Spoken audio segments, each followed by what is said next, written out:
ఓం శ్రీ గురుభ్యో నమః. హరి ఓం మహా గణానాం త్వా గణపతిగుం భవామహే కవిం కవీనాముపమశ్రవస్తమం జ్యేష్ఠరాజం బ్రహ్మణాం బ్రహ్మణస్పత ఆనశృణ్వన్నోతభే సీదసాధనం శ్రీమహాగణాధిపతయే నమః. ప్రణో దేవీ సరస్వతి వాచేభిర్వాచనీవతే ధీనామవిత్రేవతో శ్రీమహాసరస్వత్యై నమః. శ్రీగురుభ్యో నమః. హరి ఓం. అందరికీ కూడా నమస్కారం. ప్రతి ఒక్కరికి కూడా పార్వతీ పరమేశ్వర అనుగ్రహం కలుగుతూ ఆయురారోగ్య మనోవాంఛలు కలుగుతూ ఉండాలని మనస్ఫూర్తిగా కోరుకుంటూ ఈ నవంబర్ నెలలో తులాలగ్నం నందు శుక్రుల్లో రవి అదేవిధంగా చంద్రుడు బుధుడు ప్రవేశించడం, దానివల్ల కలిగేటువంటి మార్పులు అంటే నవంబర్ 10వ తారీఖు నుంచి 25వ తారీఖు వరకు కూడా కొన్ని రాసుల వారికి రాజభోగం అనేటువంటిది ఏర్పడుతోంది. ఏ రాశి వారికి ఈ రాజభోగాలు ఏర్పడుతున్నాయి? కొంతమంది ఆర్థికంగా అప్పులు తీర్చి ప్రశాంత వాతావరణాన్ని నెలకొల్పుకుంటున్నారు. అందులోనూ శుక్రుల్లో చంద్రుడు ప్రవేశించడం వల్ల అద్భుతమైనటువంటి అవకాశం కలిగేటువంటి గోచర జరుగుతుంది.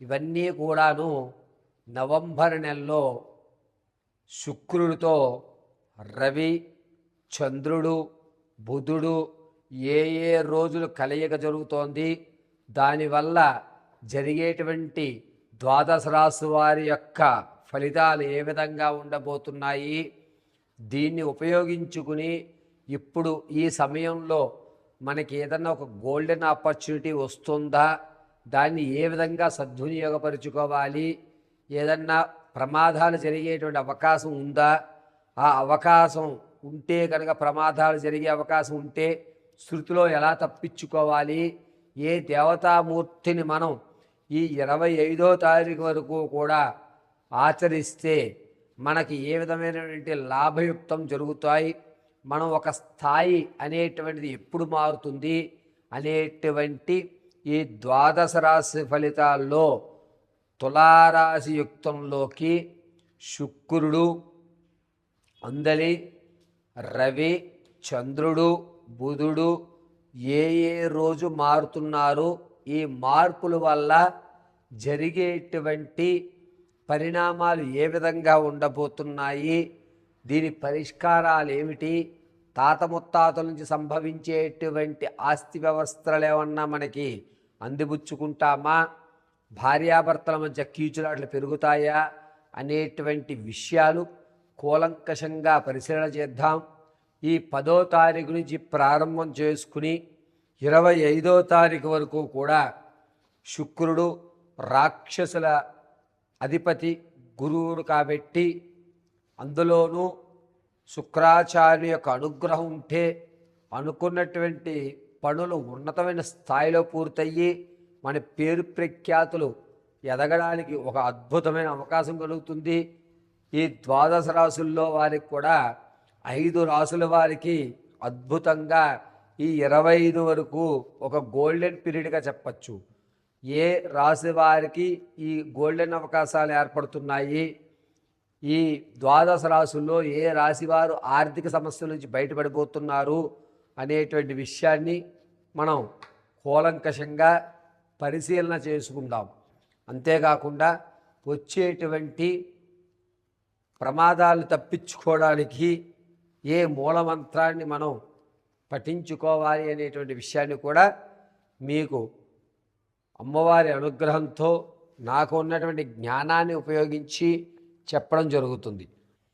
కర్కాటక రాశి వారికి నవంబర్ నెల 10వ తారీఖు నుంచి 25వ తారీఖు వరకు కూడా సొంత ఇంటిలోకి తులారాశి యుక్తంలోకి శుక్రుడు ప్రవేశించడం, దీనివల్ల 17వ తారీఖు నుంచి ఆ శుక్రుల్లో చంద్రుడు 21వ తారీఖు నుంచి శుక్రుల్లో బుధుడు ప్రవేశించడం, 10వ తారీఖు నుంచి శుక్రుల్లో రవి ప్రవేశించడం వల్ల ఏ విధమైన మార్పులు జరుగుతున్నాయి అనేటువంటి విషయం మనం కూలంకషంగా పరిశీలన చేద్దాం.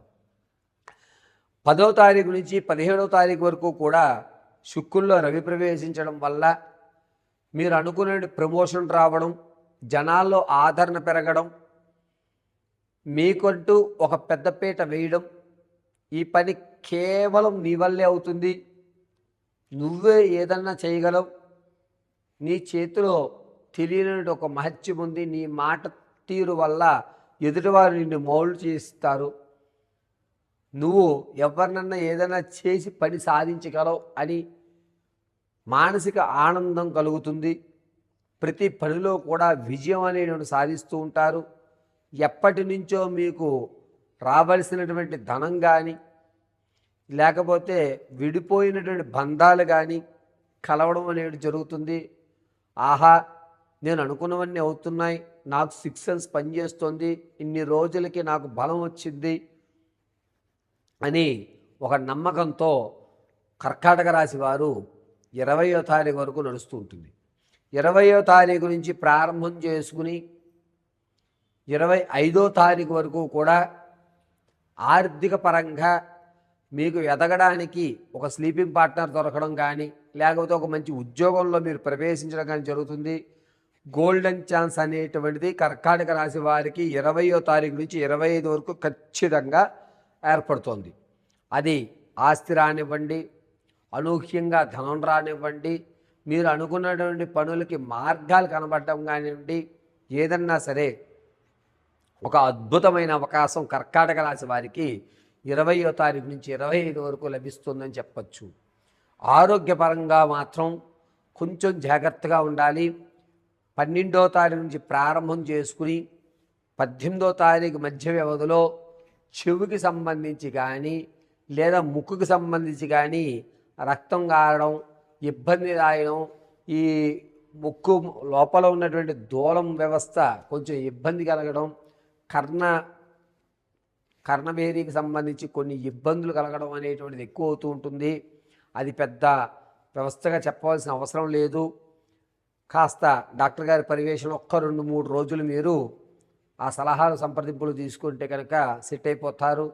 కాకపోతే భరించడం అనేటువంటిది కొంచెం ఇబ్బందిగా ఉంటుంది. ఆరోగ్యం విషయంలో ఈ ఒక్క జాగ్రత్తని మీరు పాటించుకోవాలి, చాలా జాగ్రత్తగా ఉండాలి. అంతేకాకుండా కర్కాటక రాశి వారు అనూహ్యంగా అప్పులు తీర్చేసేటువంటి మార్గం రావడం, ఎక్కడి నుంచో లంప్స్ అమౌంట్ తీసుకొచ్చి మొత్తం అప్పులు తీర్చి ప్రశాంతమైన వాతావరణాన్ని ఏర్పరచుకుంటారు. ఎప్పటి నుంచో మీరు అమ్మాలి, ఇది వెళ్ళట్లేదు అనుకున్న స్థలాలు కానీ ఇల్లులు కానీ ఏవైతే ఉన్నాయో అవి ఖచ్చితంగా అమ్మేస్తారు. మీరు అనుకున్నటువంటి ధర మీకు రావడం, అమ్మయ్య నేను గట్టుని పెట్టడానికి నాకు మంచి మార్గం దొరికాయి, ఇక నుంచి నేను ఇంతకు ముందు చేసిన తప్పు మళ్ళా చేయకూడదు అనేటువంటి ఒక నిర్ణయానికి వస్తారు. మీ యొక్క తప్పులు తెలుసుకుని వాటిని సరిదిద్దుకుని ఒక స్థాయి అనేటువంటిది మారి జనాల్లో మీకంటూ ఒక ప్రత్యేక గుర్తింపుని ఏర్పరచుకోవడానికి శుక్రుల్లో బుధుడు ప్రవేశించడం వల్ల 21వ తారీఖు నుంచి 25 మధ్యలో సమాజంలో ఒక గౌరవం కోసం మీరు పాకులాడటం అనేది జరుగుతుంది. దీనివల్ల కర్కాటక రాశి వారు మీ యొక్క పేరుని కాస్త ప్రఖ్యాతులు అభివృద్ధి చెందేటువంటి అవకాశం ఏర్పడుతుంది. విద్యార్థులకు మాత్రం కొంచెం జాగ్రత్తగా ఉండాలి, ఓవర్ కాన్ఫిడెన్స్ ఎక్కువ అవుతాయి. దీనివల్ల చదువు మీద కాస్త శ్రద్ధ తగ్గుతుంది, లేనిపోని ఇబ్బందులను తలగ తెచ్చుకుంటున్నారు, కొత్త స్నేహాలు ఏర్పడుతూ ఉంటాయి. అది కూడా 18వ తారీఖు నుంచి ప్రారంభమై 21 మధ్యలో కొత్త స్నేహాలు ఏర్పడతాయి. దీనివల్ల వచ్చేటువంటి భవిష్యత్తులో అనేకమైన సమస్యలు తలకెత్తుతూ కూడా ఉంటుంది. కాబట్టి కొత్త స్నేహాలు కర్కాటక రాశి వారు దూరంగా ఉండడం చాలా మంచిది. ప్రతినిత్యము కూడా ఈ కర్కాటక రాశి వారు శ్రీమన్నారాయణ ఆరాధన చేయడం లేదా లక్ష్మీ నరసింహస్వామి వారి ఆరాధన చేయడం చాలా మంచిది.